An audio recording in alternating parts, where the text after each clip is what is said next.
Dr. Naguib, from the title itself, we're talking about the future of Egypt project. So it reflects the future, reflects ambition, and also reflects the vision of the President, the importance of food security. Yes.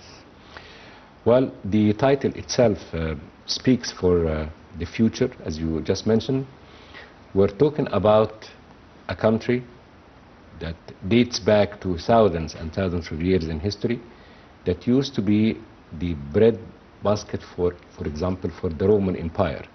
So a country that has a lot of rich resources, and nowadays we have the deficiency in food since decades, and we are trying to build our land, to reclaim our land, to close this gap with very ambitious plans.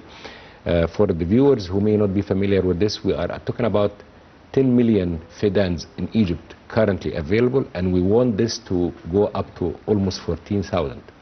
And much of that has already been achieved. Mm-hmm. So this is an ambitious plan, because we also would like to reduce our dependence on other countries, importing food to Egypt, different kind of foods. And I like in your report that not only talking about food security in terms of agriculture, but also of livestock, of manufacturing of agricultural goods, to reduce actually this gap. We all know that once you start processing and industrialization, then your profit is higher, and you reduce also unnecessary costs for importing that. Egypt is one of the largest food consumers in the world, and actually the first consumer of wheat. I'm so glad that these projects are unveiling and going step by step.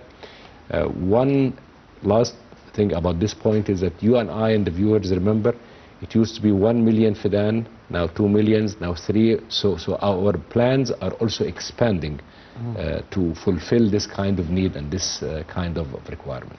Yes, definitely. And also when we are talking about the future, and since we are going to be talking also education tonight, we are always thinking of digital transformation. We are thinking AI vis-a-vis education. Mm-hmm. And today we're also thinking of this sense of digital transformation when we're talking agriculture, when we are talking inclusion and national projects. Yes. So how do you see the importance of this integration, especially when we are talking about the Future of Egypt initiative? Then hence comes this sense of smartness, the smart vision.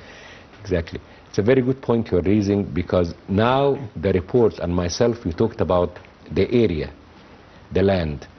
But actually the productivity of 1 fidan or 1 acre of land of wheat nowadays, agriculturalists will tell you and will tell the viewers that perhaps we're having 2 to 3 times the productivity. And the digitization as well as the new techniques make this thing more productive, as well as reduces the losses. You remember with the viewers that there has been also some kind of construction of silos, something that may appear quite simple, for the storage of this wheat and these goods, so the technology, the digitized kind of storage, the manufacturing and the management of the system allows this production to be higher, and also to be maintained in a good way and in good shape without much losses. Egyptians, by the way, we in Egypt, we are proud also that we are one of the countries who explored the possibility of cultivating wheat using new technologies, using saline water. And here I'm not talking about saline 100%, but a level of salinity that allow less dependence on the Nile fresh water and more dependence on other kinds of water, whether it's groundwater or rainwater and so on.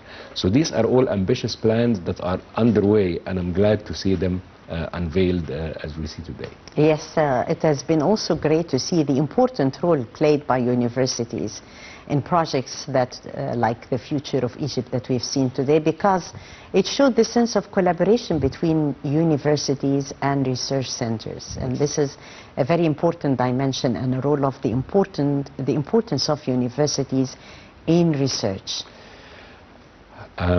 The criticism that's always given to universities and research centers worldwide, the main, of course, several things we always criticize ourselves and we always strive for better performance, is that we have good research or we conduct good research, but much of which does not go into implementation because of a lack or a weak link between the theoretical part and the practical part. The example that was said today is an example of a university that's cooperating with the public and the private sector, so as the private or the public sector or the implementers will benefit from the technology, the know-how, and the new techniques, and the access to other channels worldwide through universities, while the universities find its way to implement what's been theoretically experimented upon on quite a large scale and so on. And that's actually the kind of cooperation we want to see more of, not only in the agriculture sector, but almost on every sector. And as a matter of fact, you have put your hand on one of the parts that in Egypt Vision 2030 is a significant collaboration between research centers and universities together with the industry in its global sense.